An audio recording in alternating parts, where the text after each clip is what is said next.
Hi everyone, this is video 2, week 9. So we've just seen that Wittgenstein thinks that the idea of a purely private language is an incoherent one. Now Wittgenstein wants to diagnose or identify the reasons why you might think that you can have such a thing as a private language. So the opponent to Wittgenstein goes, well, I think you can have a private language. Let's see how it would work. You have a sensation, you name it, and in future cases, you use the same word when you see the same sensation. Wittgenstein says that this phrase, same sensation, in the private language case is useless because anything can count as same sensation if you wanted to, or not.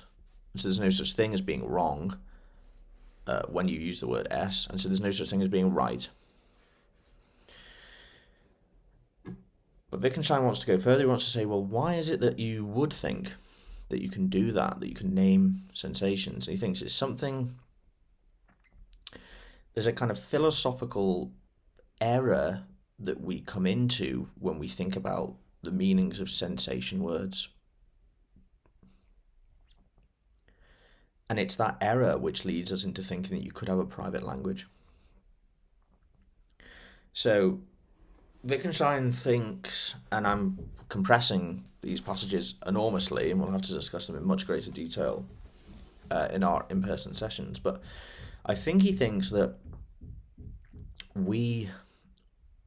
if we pause and philosophically reflect upon words like red or pain, they seem to raise philosophical problems. So there is a very classic philosophical problem that we always hear, which is, how do you know that what you call red looks the same to you as it does to me? Yeah. How do you know that we both don't use the same word, red, for different experiences? This is a very classic thought experiment. And I suppose that thought experiment seems to be compelling because we think of the word red as referring to an experience that we have. And we think of the experience as purely private matter. You use the word red, you look at something red and you go, red, this pen lid. You say, that's red. But when you actually reflect upon what you think the word means, you see that it's an experience of a colour. And no one else can actually have your experience. They might have an experience which is similar to yours, but they can't actually get inside your head and know for certainty what it is you're seeing. And so that doubt, that possibility of doubt, opens up this skeptical problem where we think that we both see this differently. We think we could possibly see it differently, and we won't know because we can't get in each other's minds and see what each other are experiencing. So philosophical quandaries like that emerge because we think of the word red as referring, for instance, to something purely private. We think that that's what the meaning of the word red is exhausted by the things it refers to. And the things it refers to are all mind-dependent, purely private items. Well, Wittgenstein thinks that's wrong. He thinks it's wrong for a few reasons. And let's have a look at he has a famous thought experiment called, it's about a beetle in a box, and I'll read it here briefly. It's in section 293. So Wittgenstein says, if I say of myself that it is only from my own case that I know what the word pain means, must I not say the same of other people too? And how can I generalize the one case so irresponsibly? Now, suppose someone tells me that he knows what pain is only from his own case. Suppose everyone had a box with something in it. We call it a beetle. No one can look into anyone else's box, and everyone says he knows what a beetle is only by looking at his beetle. Here it would be quite possible for everyone to have something different in his box. One might even imagine such a thing constantly changing. But suppose the word beetle had a use in these people's language. If so, it would not be used as the name of a thing. The thing in the box has no place in the language game at all, not even as a something, for the box might even be empty. That is to say, if we construe the grammar of the expression of sensation on the model of object and designation, the object drops out of consideration as irrelevant. So what is Wittgenstein saying? He's saying, let's imagine that everyone uses the word beetle to refer to whatever is in their box. Well, it's obviously irrelevant what the actual thing is. And let's assume that people can't look in each other's boxes. They can't look in each other's boxes, so they don't know what each other's got. But they all use the word beetle to refer to that thing which is in one's box. Well, the nature of the thing is irrelevant to the meaning of the word beetle. Assuming that the word beetle does have a meaning for these people, it isn't,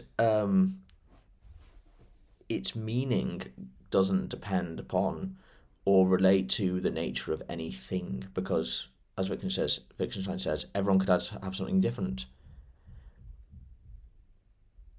Or someone could have nothing there. They'd still use the word beetle to refer to what's in the box, only there's nothing there. So I think clearly Wittgenstein is comparing this case with the idea that we all use the word red, and this idea that what red means is something that's in our box being our mind. He says, if the word red just means that thing which is in your mind on this when you say the word, well, the actual experience could be different in everyone's case. This is the philosophical problem that you get when you think that we could all be seeing red things differently.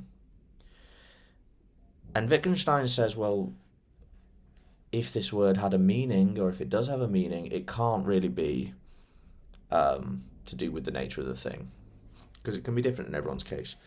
So, and let me emphasize this very last paragraph. It says, that is to say, if we construe the grammar of the expression of sensation on the model of object and designation, the object drops out of consideration as irrelevant.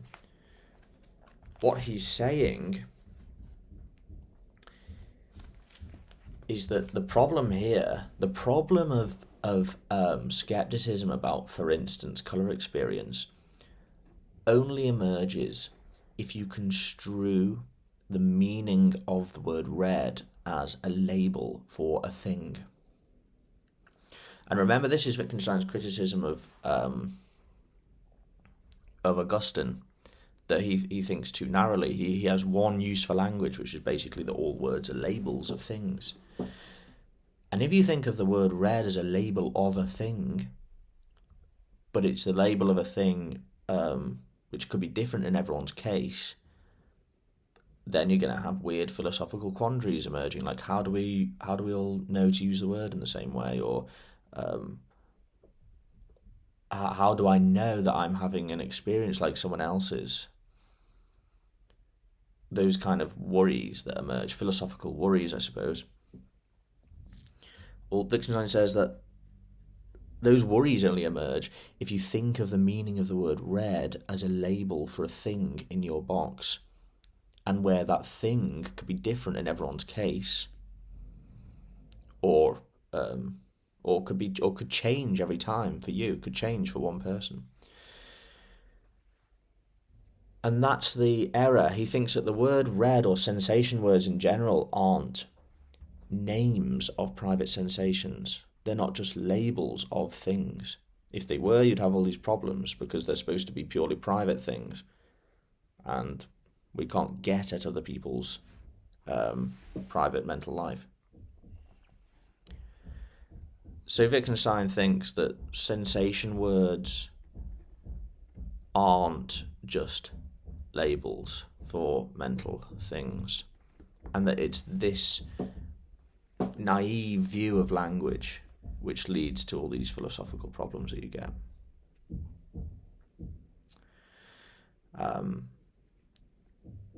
And I think that the relationship between this discussion and the private language argument is that the private language argument, the person who thinks that you can have private language is themselves thinking of the word red as a label for something private, and then they think, well, why don't I just have a label for something private that no one else knows, some noise that only I make?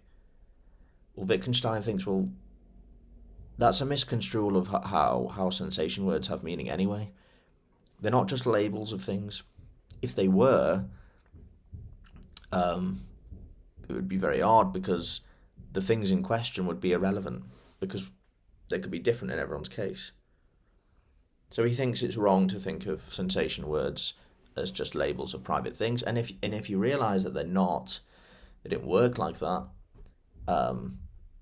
then you won't be tempted to formulate the private language hypothesis anyway.